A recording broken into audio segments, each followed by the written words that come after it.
Let us understand different aspects of projecting data. We primarily use select to project the data. We can project all columns using star or asterisk or some columns using column names. We can provide aliases to a column or expression using as in select clause. As is optional. You don't need to specify as always, but it is a good practice to specify as if you want to provide alias to the existing columns or even the derived columns. Distinct can be used to get the distinct records from selected columns. We can also use distinct star to get unique records using all the columns. As part of the select clause, we can also have aggregate functions such as count, sum, etc. However, you will be seeing group by clause many times when you try to aggregate based on a key. Let's load the SQL magic command if it is not loaded yet. Then let's create this database underscore URL environment variable so that we can leverage our Jupyter Hub environment to connect to the database directly without using the command line or IDEs. Let's project the data from orders.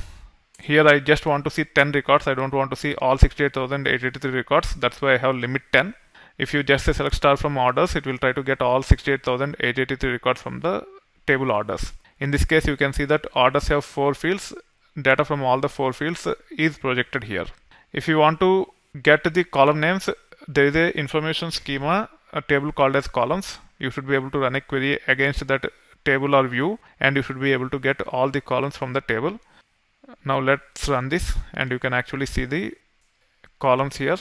We have order ID, order date, order customer ID, order status. The reason why I have ran this is to understand what all columns we have in the table so that we can leverage those things as part of our select query to project subset of the fields from the table. However, if you are using IDs such as SQL Workbench, you can actually go to Database Explorer, select the table, and you should be able to see the column names. Also, if you are using pSQL, as part of the pSQL, you can say /d, then give the table name to get the column names in the table. So using different tools and different approaches, you should be able to get the metadata of the tables, which can be leveraged while projecting the data by understanding what columns we have in a given table. That being said, now this is how you can actually project a subset of fields. In this case, I am only projecting 3 fields: order, customer ID, order date, and order status. Even the order of these columns is not the same as it was in the table. In table, we have ID, date, customer ID, and status. In this case, we are projecting customer ID, date, and status. And hence, as part of the select clause, we can specify columns in any order. Let's run this and see the values related to customer ID, date, and status for 10 records. You can also have derived values like this.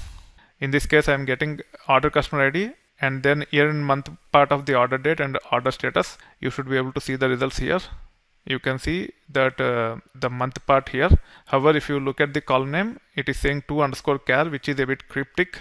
To give you an alias, you can use as like this, and then you should be able to run the query. This time also you are getting 3 fields. However, the column name is order month, just to make it a bit more obvious.